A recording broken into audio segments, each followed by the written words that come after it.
Well, Iran has strongly slammed the Saudi foreign minister's recent statements on the Iran-Iraq relations as an attempt to twist the truth and to deceive the public.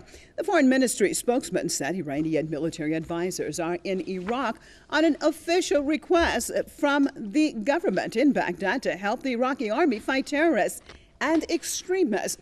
Hossein Jabari-Ansari said Saudi Arabia is a major supporter of extremism and terrorism and therefore cannot tell the Iraqi nation who their friend or foe is. In an interview with Russia Today on Thursday, Saudi Foreign Minister Adel al-Jubeir claimed that Iran is interfering in Iraq's internal affairs. Let's cross over to London, joined by Marcus Papadopoulos, publisher and editor of Politics First. Thank you so much for being with us. So what do you make of Saudi's calls and pointing the finger at Iran right now? Is it perhaps because Tehran is helping in this fight against terrorism in Iraq and being successful? How do you see it?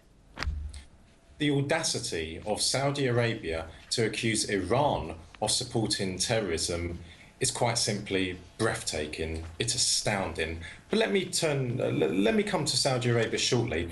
Let me just clarify, first of all, the Iranian position in Iraq. The Iraqi government is facing a deadly threat from ISIS. ISIS has captured vast amounts of Iraqi territory, and let's not forget that ISIS was born as a result of the illegal invasion and occupation of Iraq by America and her allies. Now, the Iraqi government, which is legitimate, which is sovereign, has asked Iran for assistance in its fight against ISIS. So the Iranian advisors who are in Iraq are there legally because they've been asked by the legitimate government of Iraq. Now, let me turn to Saudi Arabia. I said at the beginning of this interview that their audacity is breathtaking for them to accuse Iran of supporting terrorism.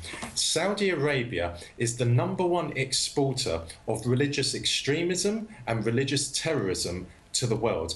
Let's not forget, it wasn't so long ago when the Grand Mufti of Saudi Arabia called for the destruction of all churches on the Arabian Peninsula. Now, there wasn't one condemnation of that comment by Western politicians. If we take Britain, for example, mosques up and down the country have been found to have been selling extremist literature from Saudi Arabia, for extremist sermons to have been delivered in mosques from Saudi Arabian imams calling for the killing of Christians, of Jews, of homosexuals. So that really says a lot about Saudi Arabia. If we turn to how they're supporting terrorism, they are supporting terrorists in Syria. That's an indisputable fact. Without the Saudi assistance, ISIS, al-Nusra and all the other terrorist groups in Syria would not be the force they are today without that crucial Saudi Arabian help. And then if we take 9/11, most of the terrorists involved in those disgraceful attacks were of Saudi Arabian origin, Saudi nationals, and also the victims' families of 9/11 are suing Saudi Arabia because there is a lot of evidence to demonstrate that Saudi Arabia was involved in the attacks in New York and Washington. So no, Iran doesn't support terrorism, but Saudi Arabia is the leading backer of Islamist terrorism, not just in the Middle East, not just in North Africa, but in the wider world.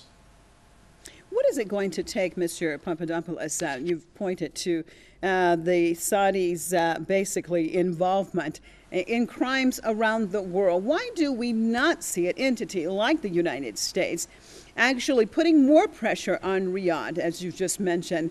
Obviously, the majority of those involved in the 9/11 attacks were Saudi nationals. And of course, more now, we're seeing more documentation and evidence of Saudi involvement in some of the 9/11 attacks. What is it going to take for the U.S. to actually put some pressure on Saudi Arabia?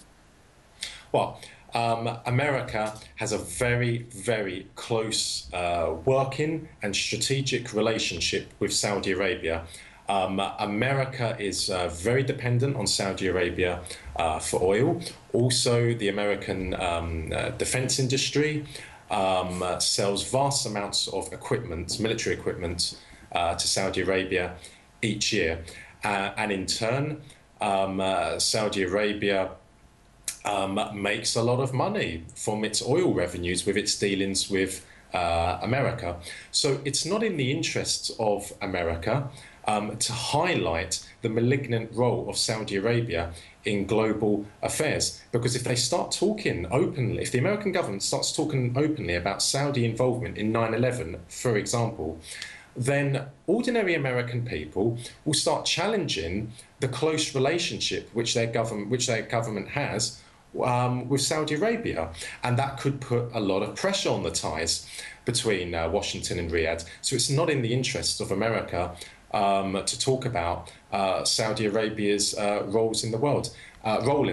And I'd also add as well that Britain also has a very, very close relationship with Saudi Arabia, once again due to oil and also selling them arms. For example, BAE Systems, which is probably the leading British defence company, sells vast amounts of equipment to Saudi Arabia every year.